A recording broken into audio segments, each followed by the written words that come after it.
Human nature being what it is, then admittedly we can all be a little slack at times, maybe all caught unprepared. Unless we're expecting guests, we might let the silver remain unpolished and the housework go undone. We may not have the refrigerator or the cupboards all that well stocked. At this time of year, with holidays coming and the possibility of company dropping by, maybe our tendency is to put ourselves in a greater state of readiness just in case that unexpected knock comes on the door. We might do well then to tap into these common sentiments to motivate ourselves to improve our spiritual readiness as well.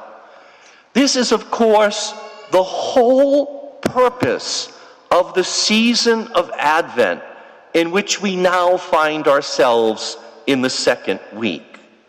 This is the season of preparation and waiting, but not merely for the annual holiday guests or celebrations, but rather for the arrival of that guest whose coming is certainly unexpected. And that is, of course, Jesus himself. Now, many in our world, and sadly, even in our church, do not give very much consideration to the second coming of Christ. After all, we've been waiting now for some 2 millennia. Yet that is why we read the writings of the Old Testament prophets during Advent, to remind us that the people of Israel were also waiting a long time for the first coming of the Messiah, just as we have been waiting for his second. Therefore, many of them had grown slack as well.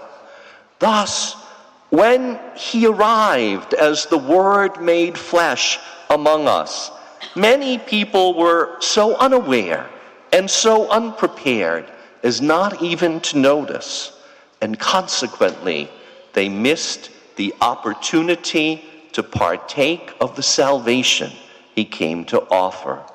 Many people were caught by surprise, even though a man named John, we are told, appeared in that Judean desert, dressing quite differently and eating rather strangely, trying to grab our attention by his manner and his preaching. But still, the people of his day rejected him as being out of the mainstream.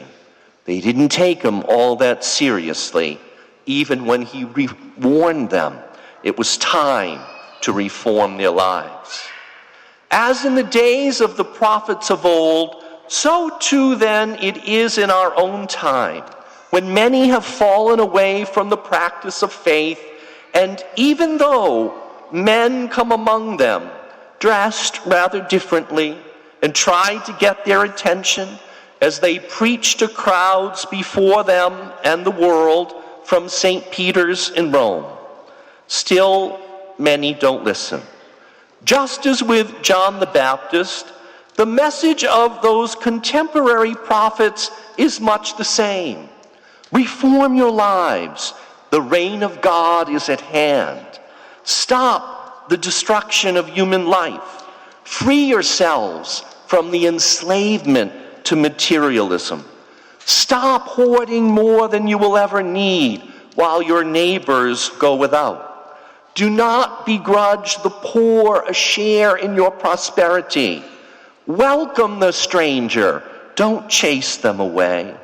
Assure the most needy and vulnerable that their basic needs will be met. Start doing all of this by living a God-centered rather than a self-centered life. But these words often fall on many deaf ears. Oh, some people are taken in by the pageantry of a papal mass or the sentimentality of rituals that are familiar and ancient, even though they may not participate in these any longer. So the contemporary prophets do grab some media attention, but do they grab minds and hearts? How many people judge the Pope and the church he represents in the same way that people judged John the Baptist, as being out of touch with the mainstream? And so they remain unchanged. They go on speaking and thinking and acting in exactly the same way after the prophetic message has been spoken. They go on ignoring the existence of God, the implications of His Word for their lives, as well as for the challenges of our times. The world around us at this moment is caught up in the preparations for what has become an overly commercialized Christmas, robbed of its real meaning. Tragically, so too are many people who consider themselves to be Christian.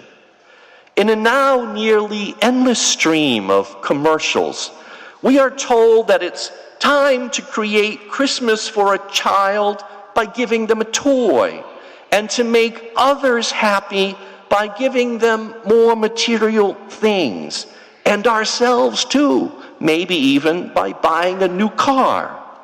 In the midst of all this conspicuous consumption, some will ease their consciences by throwing a donation toward charity.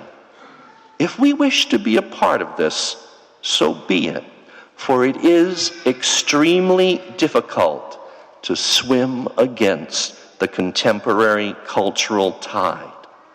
But if we do, let us not pretend for 1 minute that this is the genuine observance of Christmas and Advent for Christians. Rather than merely falling into this, let us not be deaf to those Advent themes. Be prepared. Reform your lives. Let us be clear that a well-stocked refrigerator, a nicely decorated tree, a large credit card bill will not impress the guest whose coming is ever expected, yet whose arrival is guaranteed to take us by surprise. So let us prepare by opening our eyes, our ears, our hearts to messages that we might find challenging to hear, and try again to let the gospel influence our world by first being sure that it is influencing our own minds and hearts.